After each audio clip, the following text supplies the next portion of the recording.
Joins the show to give us free agency predictions. And I see you, Tom Brady. You don't want to miss my response. It's not been very much personality, but 2 times 0 is 0. You know what I mean? Fourth man gets jokes. What you rubbing in there, homie? The producers told us to look at the wall, and what do you see at the wall? You got that yarmulke in the back. Yeah. I have to say, when he was, snap snitching on Nick Young. Man, I look over there and I just keep seeing Drake in the corner. You are not on the team, man. No one likes you with the dip, so bring them with this. Y'all let me buy some Air Drakes. You bought Air Drakes? I didn't know they were Air Drakes. Welcome to the Hive.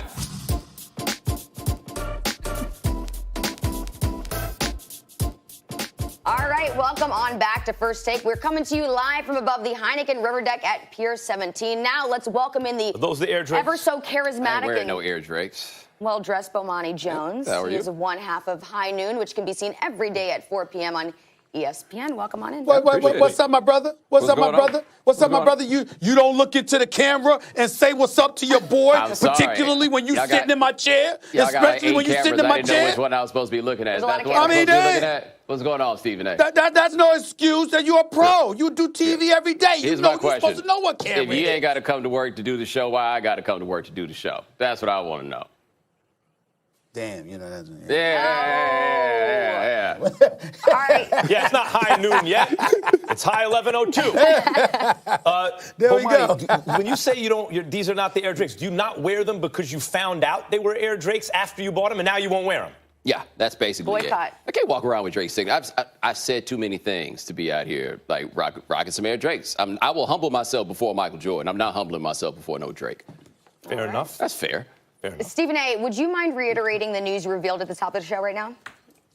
Yeah, Bomani, at the top of the show, I had a bunch of phone calls from last night and this morning. Apparently, Kawhi Leonard has become a serious threat with, to land with the Los Angeles Lakers. He's strongly considering that. His college coach has been somebody that has talked to Rob Pelinka on numerous occasions. His right-hand man has been somebody that talked to Magic Johnson on numerous occasions. He's cool with LeBron. He's worked out with Kobe. He grew up a Lakers fan. He wants to be back in L.A. supposedly, even though he hasn't made a final decision as of yet.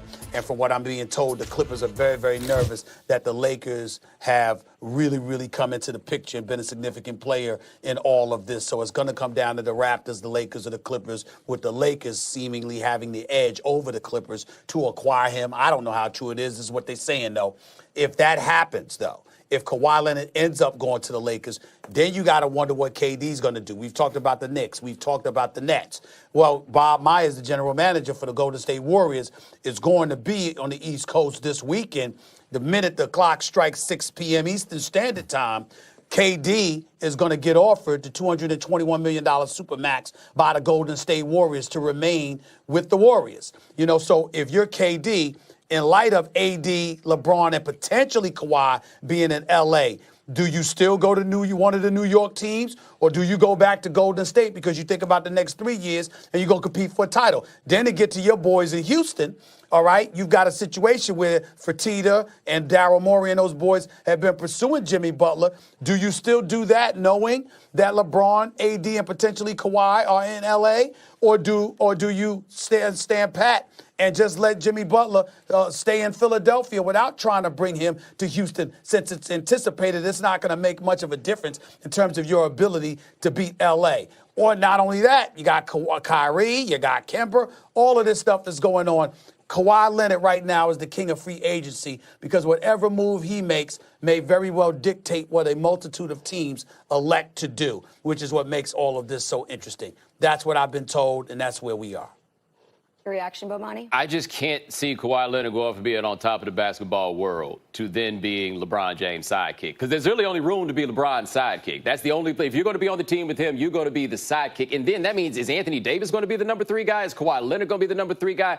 I expect him to go back to Toronto. My guess, he signs a 2-year deal. He gets to 10 years in the league. Then he comes on the back end of that and signs like the supermax extension that you can get for being a 10-year veteran. That's the only thing that I can see happening is him doing that, because I just don't think for him personally it makes sense to play for the Lakers. I could see him going to the Clippers. Well, first of all, I'm not so sure. When you say sidekick, Kawhi could lead that team in scoring. LeBron could use it. LeBron basically the point guard. Kawhi is like the one part of his game that's not up to snuff with the rest of his game is his passing, which is only okay. It's not all otherworldly. He's really a two guard. He has that kind of scorer's mentality. LeBron, as the point forward, uses AD as the big and Kawhi as the two guard. Kawhi could lead that team in scoring. Yeah, but here's the thing, though. If you're on a team with LeBron, the bus supposed to leave to go from the hotel to the game. The bus leaves when LeBron gets there, no matter what time that happens to be. That's when the bus is going to leave. If you're Kawhi Leonard and you worked up to that place in life, you're not trying to be the other guy that's waiting for this other dude to show up, right? Like, those are the things I think about being the second player. It's not just second player on the court. It's the second player in the building. And after being the number one guy in Toronto, when they did so much Uncle around Dennis him, might not be going for that. Yeah, I don't think Kawhi's going for it. I don't know about Kawhi. Let me present this to both of y'all. First of all, Bomani, from what I hear about Kawhi, he don't care about any of that. He's cut from a different cloth. He could give a damn about that. Whether we believe that or not, remains to be seen. It depends on what he elects to do. But I'll throw this to both of y'all. I'm also thinking about the money, and here's why. As I explained to Max earlier, you leave San Antonio, so the Supermax is out the window. You go to Toronto, they got your rights, but they can't offer you the Supermax because you haven't been with that team for at least 4 years. So you have a situation where they can give you $189.7 million. It's either 187.9 or 189.7, one or the other, I forget. But either way, it's going to cost you close to $50 million to leave Toronto to go to another team. So you could have had 221, that's out the window. Now you can have close to 190. That would be out the window if you decided to go to L.A. So going to the Clippers or the Lakers, doesn't it make a difference, guys, if he elects to go to the Lakers? Because in terms of cachet, if what they say is true, it's LA's a Lakers town, even though the Clippers have their own fan base and all of this other stuff. If you talk about money that you can make off the court with New Balance and beyond, is it possible that being a Laker is exponentially more beneficial to him financially than being a Clipper? I'm asking. I don't know. I wanted to hear y'all response to that. No, I think it could be beneficial to be a Laker, but the question is being a Laker and the number 2 guy on the team more beneficial than being on any other team and being the number 1 guy, right? I mean, we saw James Harden get that crazy Adidas contract playing in Houston. So, like, for me, if I'm Kawhi, I want to be the man on that team if I've already been the man. He might be the best player in the NBA right now. I don't want to be the best player in the NBA and the number 2 dude on my team. I would say that the strongest move for Kawhi Leonard, including staying in Toronto, I think clearly is going to the Clippers. My honest opinion. I'm a Lakers fan. I wish he would go to the Lakers. But if he goes to the Clippers, I'm telling you right now, the Clippers will surely win the title next year. They just took the Golden State Warriors with a healthy KD 6 games. If you add Kawhi to a team that's already formed and playing well together, you don't have to take anything away. And by the way, you still have cap space to add someone else. That team is going to be better than the depleted Warriors or the Rockets who can't get over the hump or whatever Utah or Denver's done. They're not going to be as good as that team. And the Lakers, AD and LeBron, 2 years from now, yes, but they had to strip it all down to get there. Then they're throwing it together. It's going to take a year for them to figure out the details. Kawhi will win the chip with the Clippers. Well, hold on. Who's the second best player on the Clippers? I don't believe that for 1 second. Jimmy Butler. Oh, you going there? Yeah. Hold on.